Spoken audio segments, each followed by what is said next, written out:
بسم اللہ الرحمن الرحیم۔ معزز ناظرین، جیسا کہ سوشل میڈیا اور اخبارات کے ذریعے آپ نے یہ خبر پڑھی ہوگی، بڑی المناک خبر، کہ وزیر آباد روڈ پر سیالکوٹ میں سری لنکا سے تعلق رکھنے والے ایک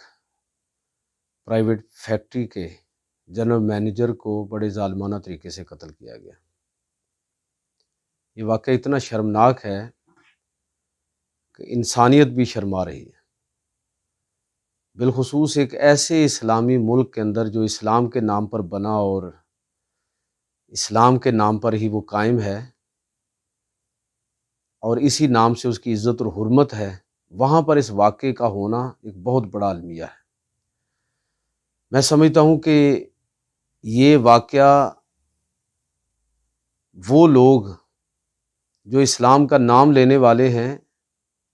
ان کی طرف سے اور ان نعروں کے ساتھ جو سوشل میڈیا پر ویڈیوز وائرل ہوئی ہیں، ان میں جو الفاظ سننے کو ملے تو یہ ایسے لگتا ہے کہ جیسے پاکستان کے اندر ایک خاص گروپ جو ہے وہ دین کا صحیح فہم وہی رکھتا ہے، اور دین کا جو تحفظ ہے ریاست سے بڑھ کر، سوسائٹی سے بڑھ کر، تمام طبقات سے بڑھ کر جیسے تن تنہا انہی کی ذمہ داری ہے۔ آپ نے وہ نعرے بھی سنے ہوں گے۔ تو مذہب کو جس طرح اپنے ذاتی جذبات کی تسکین کے لیے لوگوں نے استعمال کیا، یہ بڑی شرمناک بات ہے۔ اللہ تعالیٰ نے تو قرآن مجید فرقان حمید کے اندر فرمایا کہ من قاتل نفسا بغیر نفس فکأنما قاتل الناس جمیعا،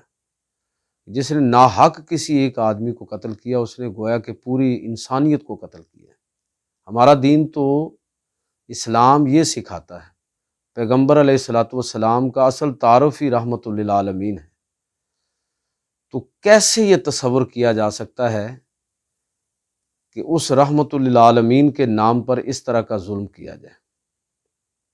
بالفرض اگر یہ بات تسلیم بھی کر لی جائے، پہلی بات تو یہ ہے کہ اسلام نے کسی بھی جرم کے حوالے سے تصدیق کا، تحقیق کا جو اصول بیان کیا اس کو تو بالکل نظر آ رہا ہے واضح طور پر کہ اس کو تو ملحوظ ہی نہیں رکھا گیا۔ اور پھر یہ کہ اگر یہ جرم ثابت بھی ہو جائے، جس طرح کے بعض لوگوں کا یہ دعویٰ ہے، اگرچہ یہ دعویٰ بہت حد تک مشکوک ہے، لگتا ہے کہ لوگوں کا کوئی ذاتی ایجنڈا تھا جس کو پورا کرنے کے لیے انہوں نے مذہب کا استعمال کیا، لیکن اگر یہ دعویٰ سچ بھی ہو کہ مذکورہ شخص جو ہے وہ واقعتاً ہی توہین مذہب کا مرتکب ہوا ہے، تب بھی یہ بات بڑی افسوسناک ہے کہ یہ اس سزا کو نافذ کون کرے گا؟ کیا یہ ذمہ داری جو ہے ریاست کی ہے، اداروں کی ہے، یا عام لوگوں کی ہے؟ اگر اس چیز کو پروموٹ کیا گیا، اس کی حوصلہ افزائی کی گئی، تو آنے والے دور میں خطرہ یہ ہے کہ جس طرح کی عصبیتیں اور گروہ بندیاں ہمارے ہاں پروان چڑھ رہی ہیں، تو اس کے نتیجے میں لوگ ایک دوسرے کو کافر قرار دیں گے اور ان کا قتل جو ہے وہ عین ثواب سمجھیں گے۔ تو میں سمجھتا ہوں کہ اس حوالے سے ایک تو ریاست کو اپنی ذمہ داری کو قبول کرنا چاہیے، دوسرا سوسائٹی کا جو انٹلیکچول طبقہ ہے ان کو اپنی ذمہ داری کو سمجھنا چاہیے، علماء، صحافی اور اینکر اور مختلف دانشور، کہ وہ جب تک یہ اصل میں یہ مرض نہیں ہے، یہ مرض کی علامت ہے۔ اصل مرض کو دریافت کرنے کی ضرورت ہے کہ شدت پسندی آئی کیسے اس قوم کے اندر، اور مجموعی طور پر پوری امت کے اندر، میں خاص طور پر پاکستان بر صغیر کی بات کر رہا ہوں، تو کیسے اس قوم کے اندر یہ شدت پسندی آئی؟ جس قوم کا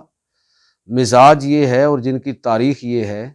کہ وہ ہمیشہ اقلیت میں ہونے کے باوجود انہوں نے اکثریت کے دل جیتے ہیں اور ان پر حکمرانی کی ہے۔ دیکھیں بر صغیر میں 20% راؤنڈ اباؤٹ مسلمانوں کی تعداد رہی اور 764 برس تک مسلمانوں نے بر صغیر پر حکومت کی ہے۔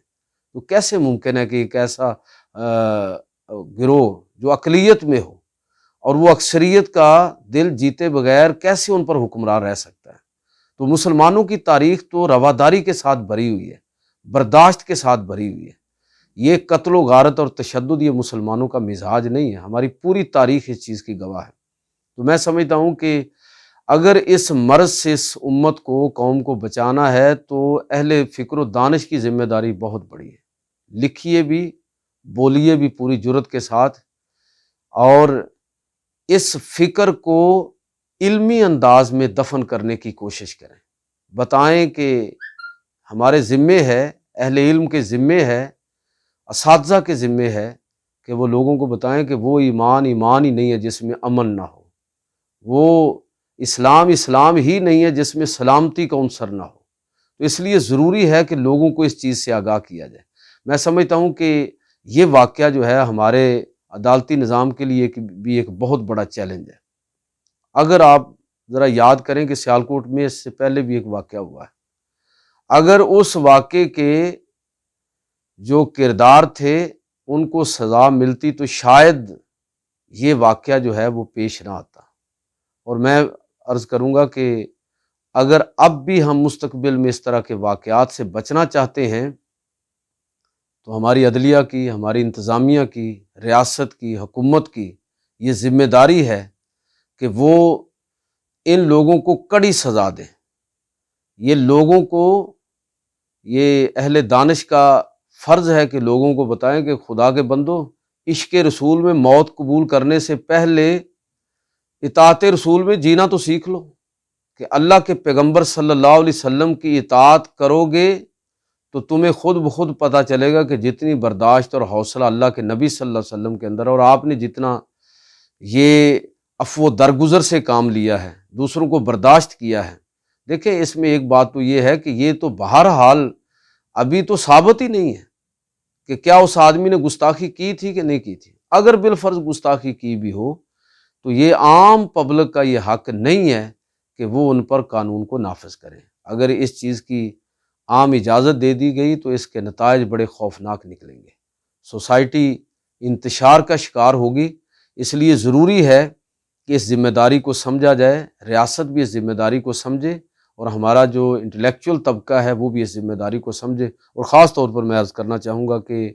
یہ چونکہ مذہب کے نام پر یہ سارا فساد برپا ہوا ہے، تو سب سے بڑی ذمہ داری جو ہے وہ اہل مذہب کی ہے، مذہبی قیادت کی ہے۔ اور خاص طور پر اس وقت جو اہل دانش ہیں،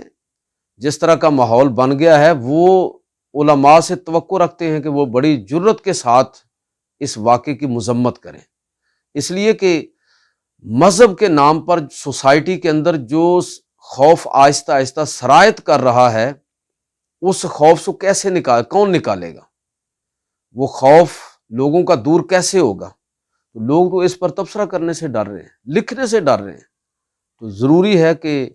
مذہبی قیادت آگے بڑھے اور اس واقعے کی مذمت کرے کہ اس کا بالکل کوئی بھی جواز نہیں ہے۔ اگر یہ جرم ثابت بھی ہو جائے تو تب بھی عام لوگوں کو اس کی اجازت نہیں دی جا سکتی، یہ ریاست کی ذمہ داری ہے۔ اس سے پہلے بھی ہم کئی اس طرح کے سانحات سے گزرے ہیں، اور اس کی بنیادی وجہ ریاست کی نااہلی، حکومت کی نااہلی ہے، اور معاشرے اور ہماری سوسائٹی کا جو دانشور طبقہ ہے، میں سمجھتا ہوں کہ وہ بھی اس میں بدقسمتی سے ان کا چپ رہنا بھی اس موقع پر ایک جرم شمار ہوگا۔ تو میں یہ گزارش کروں گا کہ ہمارے مذہبی طبقہ خاص طور پر اس واقعے کو بڑی سنجیدگی کے ساتھ لے کہ ہم اپنے معاشرے میں کس چیز کو پروموٹ کر رہے ہیں۔ تشدد کو، جنت کا رستہ لوگ تلاش کرنے کے لیے، عمل کرنے کے لیے تیار نہیں ہیں، لیکن چاہتے ہیں کہ بس کسی کی گردن اڑا لی جائے اور اپنے کے لیے جنت پکی کر لی جائے۔ یہ عجیب و غریب قسم کی یہ تبلیغ کسی نہ کسی جگہ سے ہوئی ہے، جس کا نتیجہ یہ آج ہم دیکھ رہے ہیں۔ تو میں سمجھتا ہوں کہ یہ واقعہ قابل مذمت ہے۔ حکومت بھی اپنی ذمہ داری کو سمجھے، حکومت بھی سمجھے، نظام ہماری عدلیہ بھی اس چیز کو سمجھے، اور سوسائٹی اور انٹلیکچوئل بھی اس ذمہ داری کو قبول کریں اور اس کی تلافی کی کوشش کریں، ورنہ اس کے نتائج بڑے خطرناک نکلیں گے۔